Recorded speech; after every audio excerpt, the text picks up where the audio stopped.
Assalamualaikum warahmatullahi wabarakatuh. Perkenalkan, nama saya Farhani Falfadila, NPM 10090919138 dari Program Studi Ekonomi Pembangunan Fakultas Ekonomi dan Bisnis Universitas Islam Bandung. Di sini saya akan mempresentasikan hasil penelitian saya yang berjudul Volatilitas 9 Harga Bahan Pokok di Pasar Tradisional Kota Bandung. Adapun latar belakang dari penelitian ini, karena fluktuasi harga pangan yang terdiri dari bahan pokok sebagai sumber utama kebutuhan primer, ini menjadi isu penting dalam mengukur ketersediaan pangan.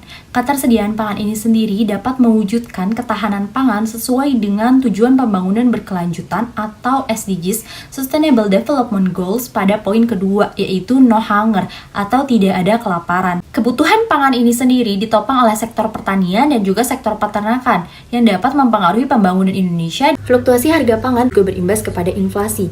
Menurut Pusat Data Ekonomi dan Bisnis Indonesia pada Juni 2022 lalu, inflasi harga bahan makanan itu meningkat 2,1% dibandingkan dengan bulan sebelumnya. Dan menurut data inflasi year on year atau dibandingkan dengan Juni 2021 lalu, inflasi harga bahan makanan itu juga meningkat hingga ke 9,1%. Terjadinya inflasi ini pada gilirannya akan menurunkan daya beli masyarakat berpendapatan rendah hingga 3-5% di Indonesia. Tidak hanya itu, fluktuasi harga pangan juga berkontribusi terhadap PDB dari sisi sektor pertanian. Hal ini terbukti di Kabupaten Banjar, kontribusi subsektor pertanian dalam bahan pangan itu dapat meningkatkan rata-rata PDRB hingga 47,81%.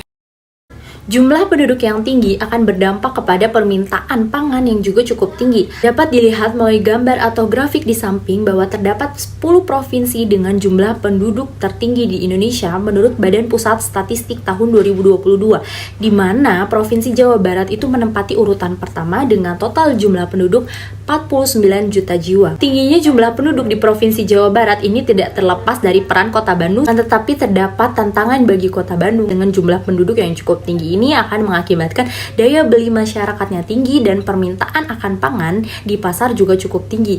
Tetapi Kota Bandung dibatasi dengan keterbatasan lahan, di mana Kota Bandung ini bergantung kepada daerah-daerah pemasok atau daerah produsen. Inilah yang membuat Kota Bandung itu rentan sekali mengalami fluktuasi harga pangan. Maka penting bagi kita untuk membuat perencanaan ke depannya untuk mengetahui pola fluktuasi dan juga bahan pokok apa saja yang berfluktuasi untuk dapat diantisipasi kenaikan harga atau fluktuasi. Selanjutnya adalah tujuan penelitian saya. Yang pertama adalah menjelaskan analisis perkembangan harga bahan pokok di pasar tradisional Kota Bandung, dan yang kedua adalah menganalisis tren atau pola fluktuasi harga bahan pokok periode 2019 sampai dengan 2022. Selanjutnya adalah metode penelitian, di mana jenis penelitian saya ini adalah penelitian kuantitatif dengan deskriptif analitis. Nah, jenis datanya sendiri adalah data sekunder berupa data time series mingguan periode Januari 2019 sampai dengan Desember 2022 yang bersumber dari Dinas Perdagangan dan Perindustrian Kota Bandung. Metode yang diambil adalah metode analisis koefisien variasi menggunakan Microsoft Excel 2013. Berikut adalah hasil penelitian saya, di mana bahan pokok yang paling berfluktuasi di sini ada 4.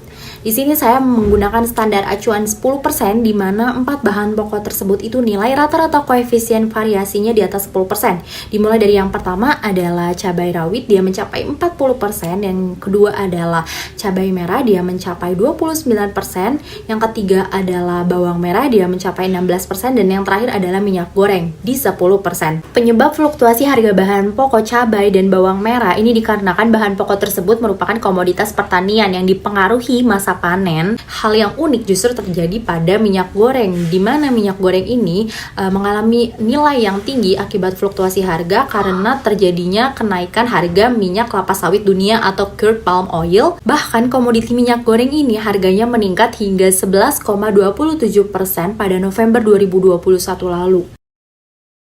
Dapat dilihat dari grafik di samping saya ini bahwa perkembangan harga bahan pokok dari tahun 2019 sampai dengan tahun 2022 ini cukup berfluktuatif ya.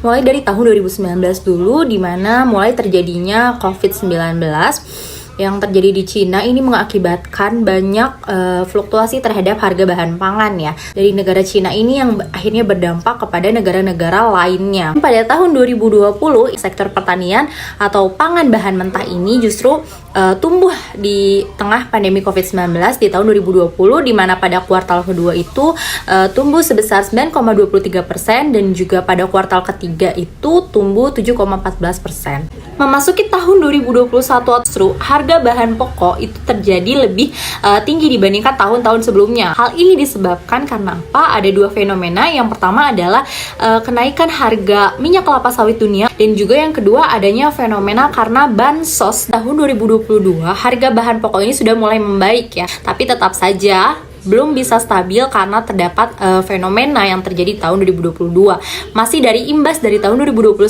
akibat kenaikan harga minyak goreng dunia yang berimbas ke tahun 2022, kemudian adanya bansos kembali di tahun 2022 yang akhirnya memperparah harga bahan pokok, dan akibat pengaruh masa afkir dini pada ayam petelur sehingga tidak bisa bertelur. Panjang tahun 2022 kenaikan harga telur itu tidak terkendali, dan yang terakhir akibat kenaikan harga BBM di September 2022.